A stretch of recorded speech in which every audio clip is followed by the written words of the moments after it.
Salam yurttaşlarım. Təzə Türkmenistan qurulsun deyip can edip, halk eşirede çıksın deyip, halkı oyurcaq olup elimizden gelen ediyen hareketlerimizin sebepleri. 1974 yılda 1. klasa başladım. 79. yılda 5. klas oldum. Parta, çıkanka, oto bilen yarım yartı okuğumu bitirdim. Parti yığından qalmanı qatnasan egzaminde alen baxanıza kömek bolyandır deyip bu olimler bizi aldardı. Bizim şomışın deyip parti yığar yürürdük. Çağalığımız, okuçu dövrümüz şeylelik bilen geçti. Qıyız, 2. derece qıyız çağı olduk. Ulu qıyız olduk, durmuşa çıktık. Sen heley gürleme, sen heleysin, heleyliğini bil. Deyilen sözler bilen yaşadık. Biz şu vakti ezilip gezen vaktimiz Ruslar bizim devletimizde, yurdumuzda, Türkmenistan'da cirkat yediler. Öz yurdumuzda baran olduk, çurka olduk, eskerilmeyen bir millet olduk. Ors qovu olayan olsa, Ana Sultan Kekilova sağlıklı bolsa da, doğurçulluğu, hakikatçılığı bolanı üçün dəlixanada ölüp cesedi qurtlamazdı. Qaygısı Atabayev Türkmen halkının hakkını talep edeni için Moskvada öldürülmezdi. 1991 yılda qaraşsızlık aldık. Ol hem kağız yüzünde qaraşsızlıqdı. Türkmenistan'ın baylığını hələm ors eyeçilik edip otur. Türkmen halkı olsa daşarı yurtlarda qulu olup yor. Zenanlarımız, enelerimiz çağı didarına zar. Çağalarımız ene məhrine zar. Men çağalarımı 24 yıldır ayrı. Men çağalarımın didarına zar. Çağalarımın benim məhrime zar. 4. yerde durun Türkmenin yağdayı bu.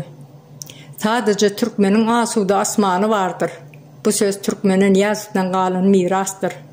Haramulin oğlu arkadağı serdarın kolduğu bilen Türkmenistan'ın geleceği, göz kuvancımız, buysoncumuz diyen yaşlarımız yoldan çıktı. Boş meydançıda cinsi aragatnışıklara girip görürler. Yalakalar gürlese bizim namuslu kıyızlarımıza dil yetiriyeniz diyeler. Yöne biz nem için onlara dil yetireli biderek yere. O kıyızlar bizim hem kıyızımız. Türkmenistan'na haysi milletten bolsa bolsun, birinin kıyızı şeyle bir namus olsa ol bizim hem kıyızımızdır. Bizim kıyınancımız katı uludur. Qurbanqulu Berdimuhammedovi ve oğlunu Serdar Berdimuhammedovi biz prezidentliğe seçmedik. Bizim isleğimiz Türkmenistan'ı təzədən qurmaq, göz quvancımız, buysoncumuz, çağalarımız bilimli, terbiyeli olmağı, demokratik bir yurdumuzun olmağı, kemine yani Merdan Muhammedov bizim dilimizi, gözümüzü, kulaklarımızı açtı, bizi oyandırdı, təzə Türkmenistan kurdu. Indi kemine kim ay diyenlere keminen näme işler eden aydayın. Milli Halas Etiş Komitetini, Mi-2 kulluğunu, Kurucu Meclisini, Milli Hazine ve Maliye Komitetini, Halkın Sesi kanalını döretti. Bulardan başka da yerleri halka paylaşıp vermek, özünü dolandırmak, yani yerli dolandırışığa geçmek yani ulu işler alıp bardı. Yurt bəxbetli eden işlerini dile getirmek mende acayip bir duygu döretiyor.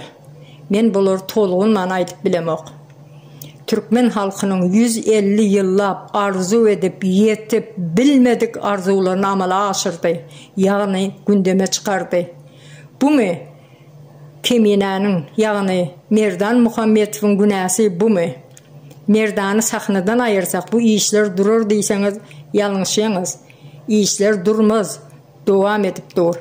Has da güçleniyor. Biz Merdan'ın sistemasını hükmen yerine oturduruz. Buna hiç şüpheniz olmasın. Bütün kurucu meclisin adından seslenen Keminani ya da yani Merdan Muhammedov'un saçının tarına zeper gelse dik durup cevap verirsiniz. Vereceksiniz. Bunu biz talep ederiz.